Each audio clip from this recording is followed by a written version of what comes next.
Shalom saudara, senang berjumpa kembali di hari ini, hari sukacita yang dijadikan Tuhan bagi kita sekalian. Tahukah saudara bahwa ada jaminan di dalam Alkitab terdapat sebuah doa permohonan yang ketika kita memintanya kepada Tuhan, maka doa itu akan langsung dijawab dan diberikan Tuhan pada saat itu juga tanpa menunda. Doa permohonan apakah itu? Mari kita ikuti pembahasan ini.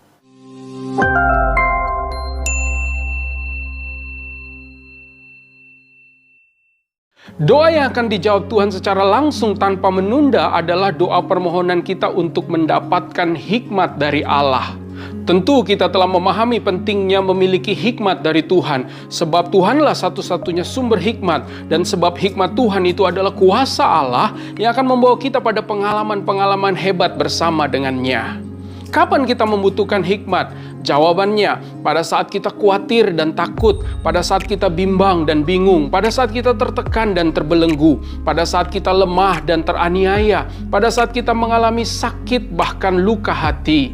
Kapan kita memerlukan hikmat? Saat ketidakpastian menghampiri kehidupan kita, saat kita ingin mengambil keputusan-keputusan yang penting dalam hidup ini, dan saat kita memulai sesuatu yang baru di dalam kehidupan kita, saat kita bergumul dan berjuang, bahkan pada saat krisis, wabah, kekelaman menghampiri kehidupan kita. Di manakah kita memerlukan hikmat? Kita memerlukan hikmat di dalam kehidupan rumah tangga, di dalam pendidikan dan pekerjaan kita, serta di dalam keseharian kita, dalam fungsi dan tanggung jawab kita masing-masing, bahkan di dalam pengiringan dan kesaksian kita bagi Kristus. Pertanyaannya, bagaimana kita dapat memperoleh hikmat dari Tuhan? Mari kita perhatikan Yakobus 1 ayat yang kelima yang mengatakan, "Tetapi apabila di antara kamu ada yang kekurangan hikmat, hendaklah ia memintakannya kepada Allah, yang memberikan kepada semua orang dengan murah hati dan dengan tidak membangkit-bangkit, maka hal itu akan diberikan kepadanya." Dari ayat ini kita menemukan bahwa yang pertama, sesungguhnya hikmat dari Allah itu selalu tersedia, sebab dikatakan Allah akan memberikan. Ketahuilah saat ini bahwa Tuhan itu tidak pernah pelit untuk memberikan hikmat dan pengertian. Namun persoalannya seringkali kita yang tidak tertarik dengan hikmat. Kita lebih tertarik kepada berkat, kuasa, dan mujizat Allah.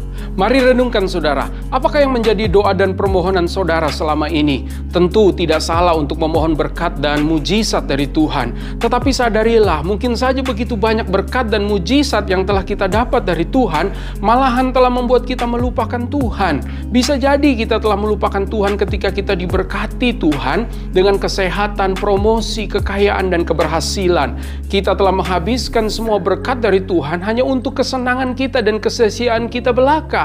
Bisa saja malahan kita telah menjadi jahat dan berdosa dengan berkat yang sudah kita terima dari Tuhan. Yang kedua, bagaimana kita dapat memperoleh hikmat dari Tuhan? Sadarilah bahwa kita ini kekurangan hikmat.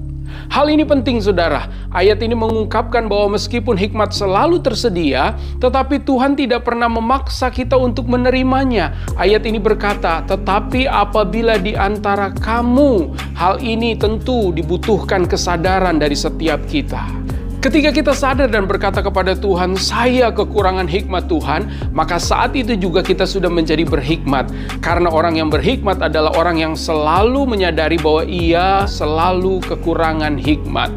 Hikmat selalu dimulai dengan kerendahan hati di hadapan Tuhan melalui kesadaran. Salomo adalah bukti akan hal ini. Ketika ia diperhadapkan dengan pertanyaan Tuhan, "Apa yang kau butuhkan Salomo?" maka Salomo berkata yang ia butuhkan adalah hikmat dan pengertian. Maka tidak berlama-lama, Allah langsung memberikan hikmat kepadanya. Ia menjadi seorang yang dicatat Alkitab sebagai orang yang paling berhikmat. Tetapi selanjutnya ketika Salomo merasa bahwa ia sudah berhikmat dan sangat berhikmat, Alkitab mencatat akhirnya ia malah kehilangan hikmat itu. Firman Tuhan berkata, permulaan hikmat adalah takut akan Allah. Nah, kesimpulan kita saudara, apakah yang menjadi doa dan permohonan saudara pada saat ini? Mungkin saudara berkata, ada doa yang sudah lama saya panjatkan, tetapi belum terjadi di dalam kehidupanku. Izinkanlah firman Tuhan saat ini memberikan nasihat. Sampingkan dulu permintaan kita yang lain. Mintalah hikmat Tuhan. Maka Tuhan tanpa membangkit-bangkit, tanpa mengungkit-ungkit sesuatu, Tuhan akan langsung memberikan hikmatnya kepada kita pada saat ini juga. Nah saudara, jika saat ini saudara betul-betul menyadari bahwa saudara sedang kekurangan hikmat, mari kita berdoa bersama dan ikuti doa saya. Katakan, Tuhan Yesus, terima kasih telah selalu menyediakan hikmat bagiku. Aku sungguh-sungguh memerlukan hikmat-Mu saat ini.